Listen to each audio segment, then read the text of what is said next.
Hello विद्यार्थियों, semester 6 के आज के इस ऑनलाइन क्लास में एक बार फिर मैं तुम लोगों के समक्ष उपस्थित हूँ। बच्चों,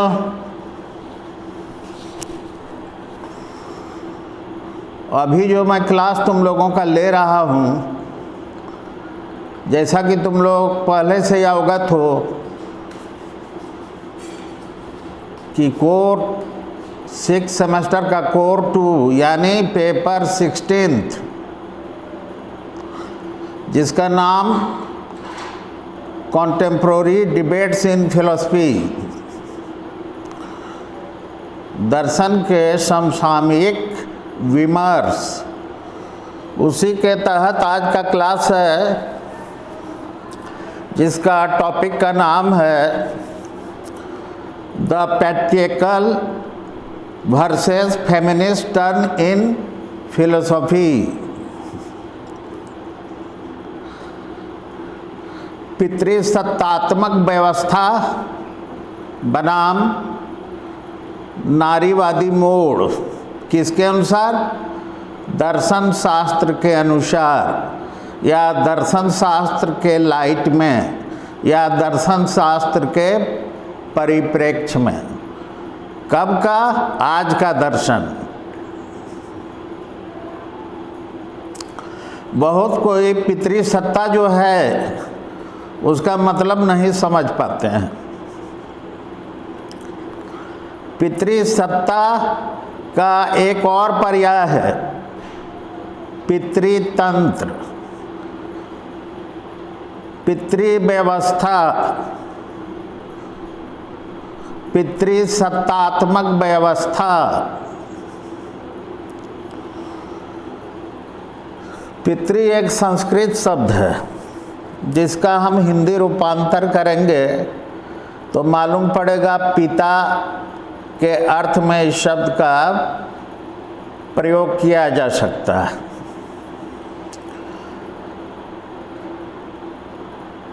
दो तरह का वाद है, एक पितृसत्तात्मक,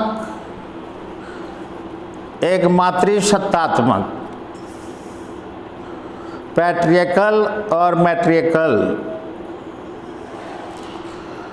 ये जो दो व्यवस्था है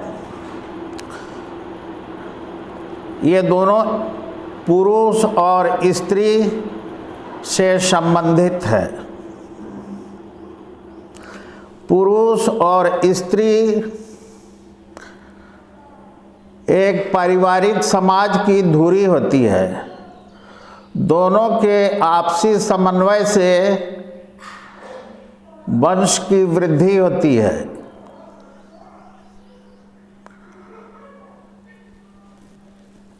मानव समाज में पितृसत्ता बनाम मातृसत्ता की लड़ाई पुरुष और स्त्री के वर्चस्व का संघर्ष है। यह संघर्ष मानव समाज के बीच सदियों से रहा है।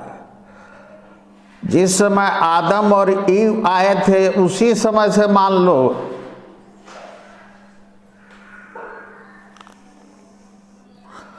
तो इस पर चर्चा, बहस, विमर्श, डिबेट, जो भी तुम नाम दो, वो दर्शन शास्त्र, चूंकि ये विचार शास्त्र है, इस पर विचार तो ये करेगा ही।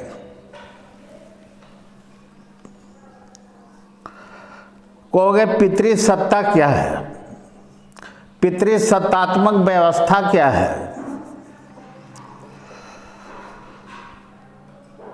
मानव समाज की यह एक ऐसी सामाजिक व्यवस्था है जिसमें परिवार, समाज, यहाँ तक कि राज्य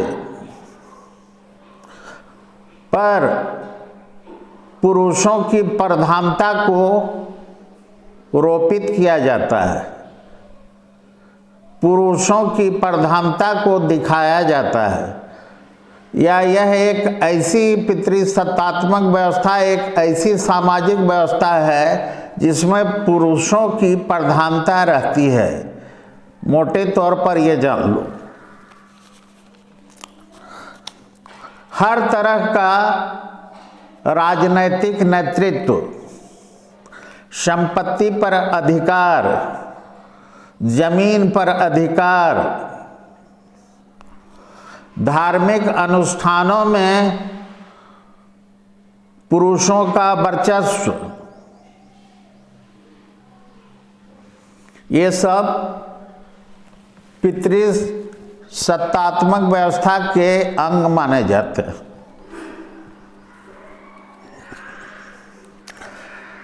परिवार के क्षेत्र में यदि हम देखें तो हम क्या पाते हैं? परिवार में कुछ सदस्यों के समूह को हम परिवार कहते हैं। उसमें माता, पिता, चाचा, चाची, भतीजा, पुत्र, पुत्री, दादी, दादा, ये सब होते हैं ना।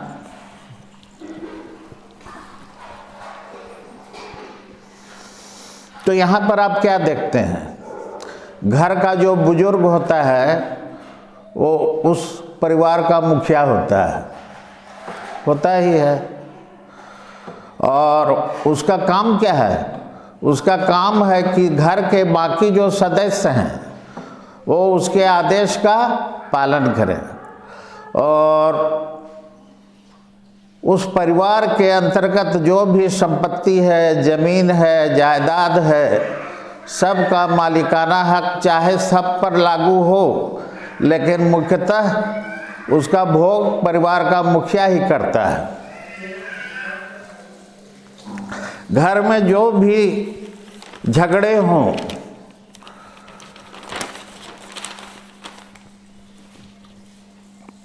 उसका समाधान परिवार का मुखिया ही करता है। ये तो पितृसत्तात्मक व्यवस्था हुई।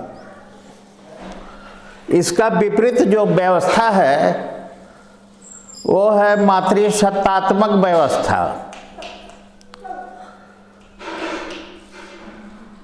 यानी मातृसत्ता, मातृतंत्र। पितृसत्ता में जो आपने देखा उसी का विपरीत आप चल जाइए। इसमें भी परिवार होगा ही, राज्य होगा ही, समाज होगा ही, ये भी सामाजिक व्यवस्था कहलाएगी ही। केवल अंतर पितृ के जगह मातृ आ जाता है। यानी परिवार की जो बुजुर्ग महिला होती है वो उस परिवार की क्या होती है? उसी के स्वामित्व में पूरा उस परिवार का निर्वहन होता है। उस परिवार की जो मुखिया होती है वो कोई पुरुष नहीं, एक बुजुर्ग महिला होती है। सारे अधिकार उसी महिला पर केंद्रित होते हैं, चाहे संपत्ति का अधिकार हो,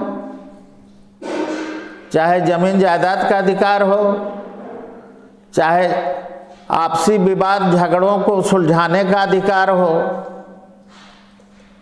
सभी कोई उस बुजुर्ग महिला की बात को ही मानने के लिए विवश रहेंगे या सहर्ष स्वीकारेंगे।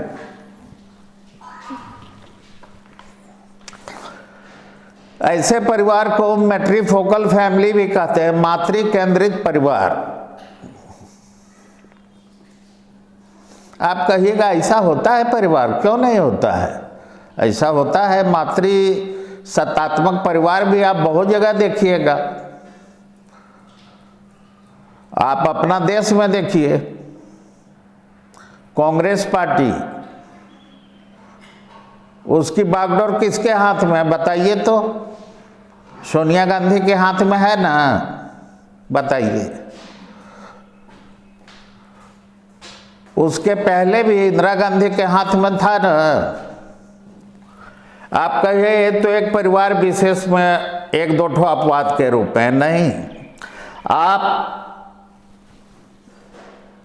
नॉर्थ ईस्ट में जाइए, मिजोरम, नागालैंड, अरुणाचल प्रदेश, ऐसे क्षेत्रों में जाइए, आप देखिएगा वहाँ ऐसे ऐसे कबीले हैं जहाँ पर स्त्रियों का राज चलता है। परिवार की मुखिया स्त्रियां होती हैं। स्त्रियों का काम है परिवार को संभालना, परिवार के हर अंदरूनी मामलों को निपटाना। तो ये मुख्य रूप से ये दो तरह का पुरुष और स्त्री के बीच जो व्यवस्था है सत्ता को लेकर, वो दो तरह का है। एक का नाम है पितृसत्तात्मक व्यवस्था, पैट्रियकल सिस्टम, और दूसरे को कहते हैं मातृसत्तात्मक व्यवस्था, मैट्रियकल सिस्टम। अब आप हमको एक बात बोलिए कि वर्तमान या युग युगांतर से क्या हम देख पाते हैं, रियलिटी क्या है पूरे भूभाग में, पृथ्वी के इस पूरे भूभाग में क्या है।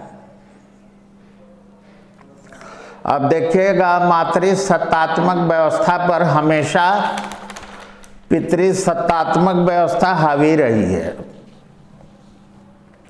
सदियों से हर एक देश, समाज एवं परिवार में अधिकतर पितृतंत्र का ही राज रहा है। इसको ठीक से जानने के लिए हमें पितृसत्ता पर कुछ प्रकाश डालना होगा। पितृसत्ता का दो रूप मैं यहाँ पर वर्णन करूँगा। एक तो है पारिवारिक पितृसत्ता, एक है कुलीन पितृसत्ता।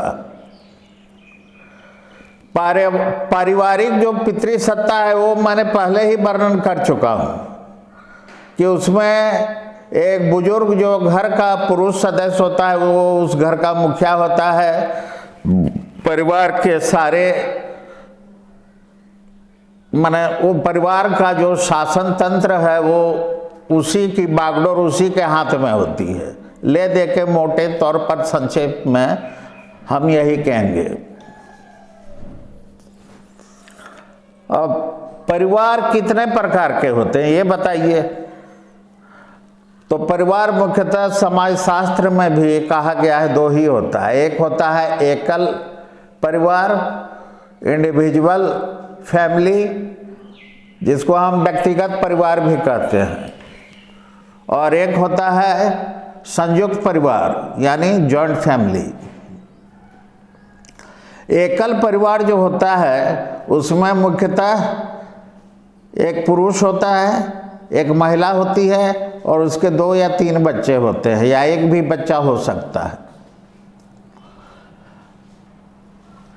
ऐसे परिवार आजकल ज़्यादा देखने में आ रहे हैं। शिक्षित लोगों में, महानगरों में जहाँ घर की कमी है, और शहरों में या आज के आधुनिक युग में आप क्या देखिएगा, एकल परिवार ज़्यादा आपको मिलेगा।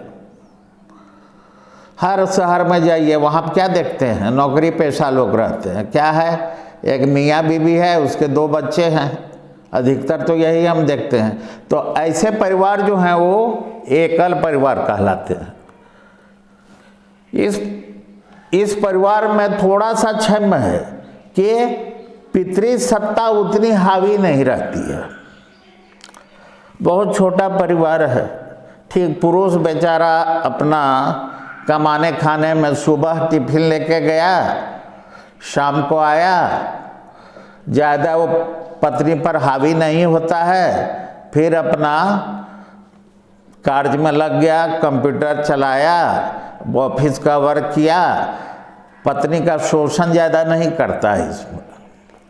एकल परिवार और एक तरह का है जो अब देखने में आ रहा है, उसके बारे में मैं बाद में बात करूंगा, लेकिन थोड़ा सा हिंट दे देता हूँ।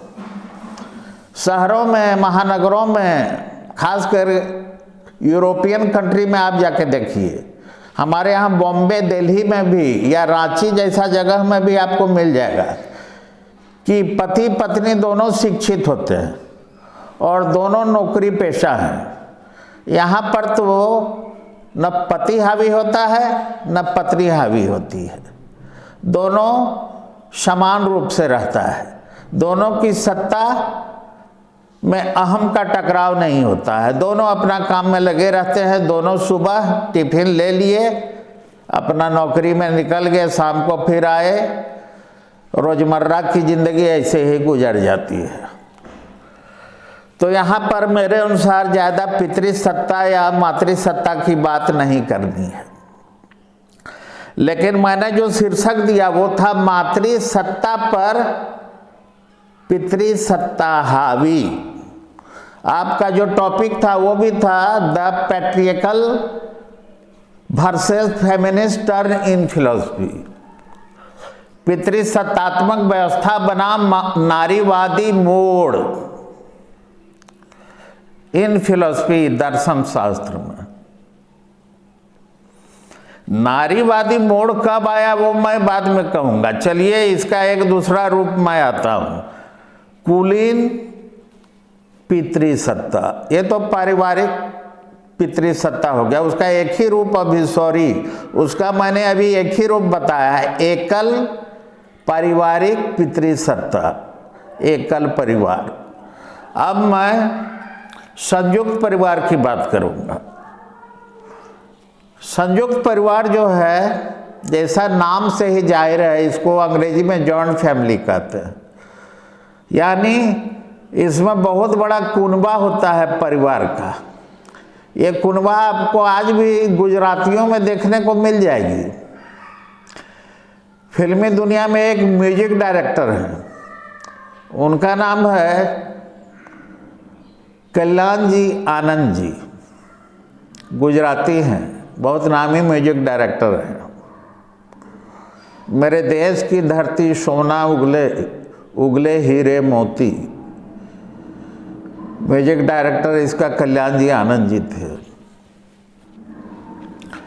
तो कल्याण जी आनंद जी का आपको विश्वास नहीं होगा, उनका कुनबा, पारिवारिक कुनबा आज भी एक साथ रहता है। सुनते हैं 53 मेंबर है उस परिवार में।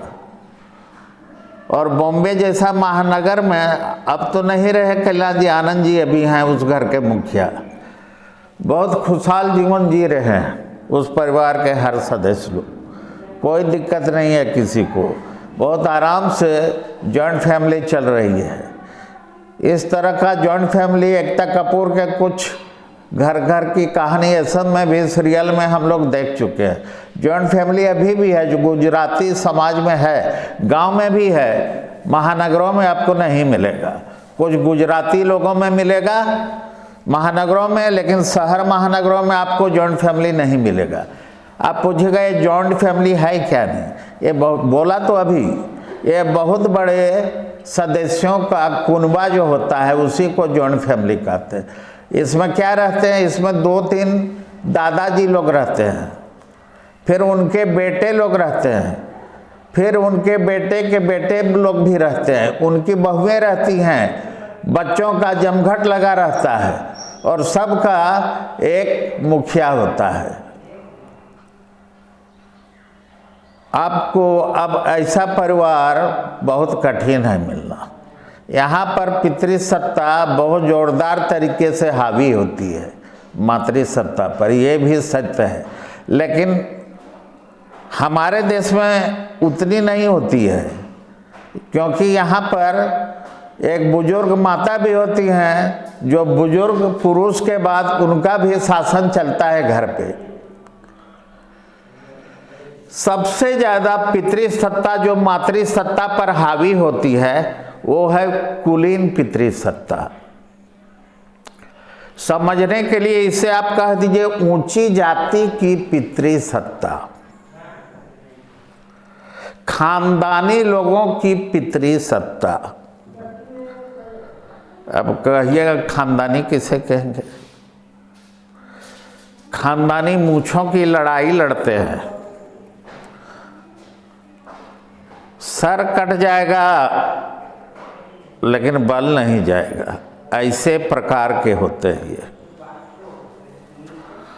फिल्मों में नहीं होता है ठाकुर साहब या खान साहब, तो ऐसे लोगों का ये कुलीन पितृ सत्ता होता है। ये मुख्यतः ऊंची जातियों कुलीन लोगों की, ये हिंदू लोग कहेंगे हिंदुओं में ऐसा नहीं, ये हर कुलीन समाज में है इस तरह का पितृ सत्ता। और ये लोग सर कटाएंगे, बर्बाद हो जाएंगे, लेकिन शान के लिए झुकेंगे नहीं। और यहाँ पर महिलाएं जो होती हैं, बड़ा ही दयनीय स्थिति है महिलाओं। ये लोग अपनी लड़कियों को शिक्षा भी देते तो घर पे ही देते हैं, बाहर नहीं जाने देते।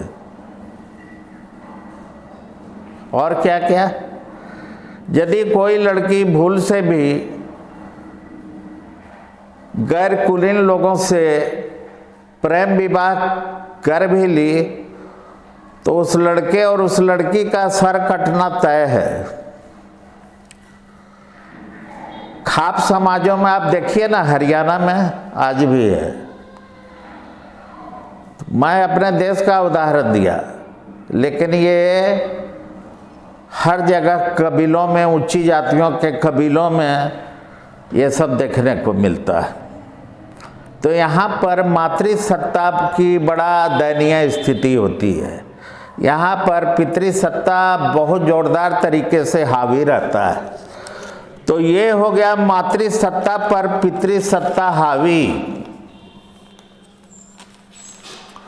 उसके बाद अब हम आएंगे जो आपका मुख्य क्वेश्चन है, the patriarchal versus feminist, the patriarchal versus feminist turn in philosophy.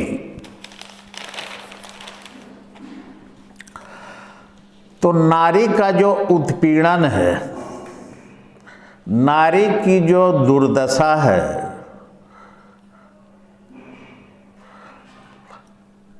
सुनिए, ये थोड़ा लंबी जाएगी, आप विद्यार्थी लोग सुन लीजिए।